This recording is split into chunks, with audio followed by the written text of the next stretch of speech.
So we'll do the same format. It'll be 3 minutes, and then time for questions. We'll start with Mr. Chaikin. Anton Chaikin. I'm a historian and the history editor for Executive Intelligence Review. President Obama has put in place a reform apparatus reviving the euthanasia of Hitler Germany in 1939 that began the genocide there. The apparatus here is to deny medical care to elderly, chronically ill, and poor people, and thus save, as the president says, $2 to $3 trillion by taking lives considered not worthy to be lived, as the Nazi doctors said. Dr. Ezkiel Emanuel and other avowed cost-cutters on this panel also lead a propaganda movement for euthanasia headquartered at the Hastings Center, of which Dr. Emanuel is a fellow. They shape public opinion and the medical profession to accept a death culture such as the Washington state law passed in November to let physicians help kill patients whose medical care is now rapidly being withdrawn in the universal health disaster. Dr. Emanuel's movement for bioethics and euthanasia and this council's purpose directly continue the eugenics movement that organized Hitler's killing of patients and then other costly and supposedly unworthy people.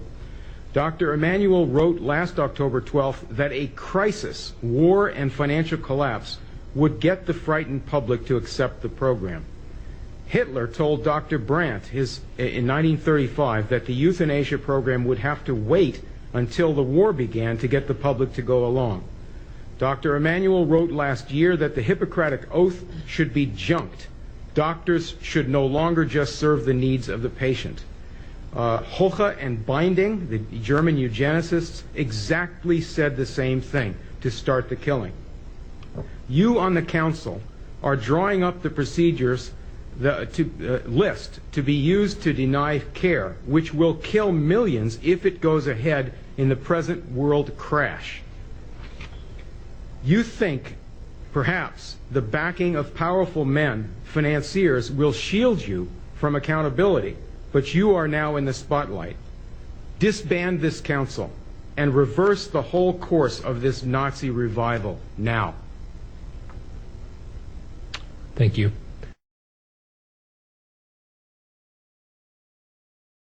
A quick break. I'm going to ask for questions and comments. Ms. Zuckerman, if you can come up, and I'm opening it up to the panel.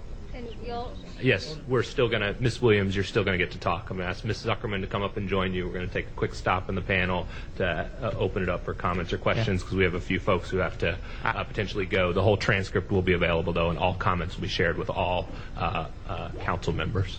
I apologize that I have to go back to an important meeting. I do want to just clarify one thing about my own, since my reputation has been besmirched here, is I think I do have a very long record of writing against the legalization of euthanasia. So the association of me and that seemed a little strange, given, I don't know, at least 30 years or 25 years of writing on the topic against the legalization. So just to clarify the record for everyone in the room. Thank you. Can we... No. That you're opposed to assisted suicide, but that you are in favor of the withdrawal of medical care, which accomplishes the same thing. So you had this article with Margaret Thatcher, who is an accomplished... So, sir, it's not a... your statement was read into the record. It's not the time for debate, but we appreciate your comments. And we apologize for the break in the panel, but we just wanted to have that break.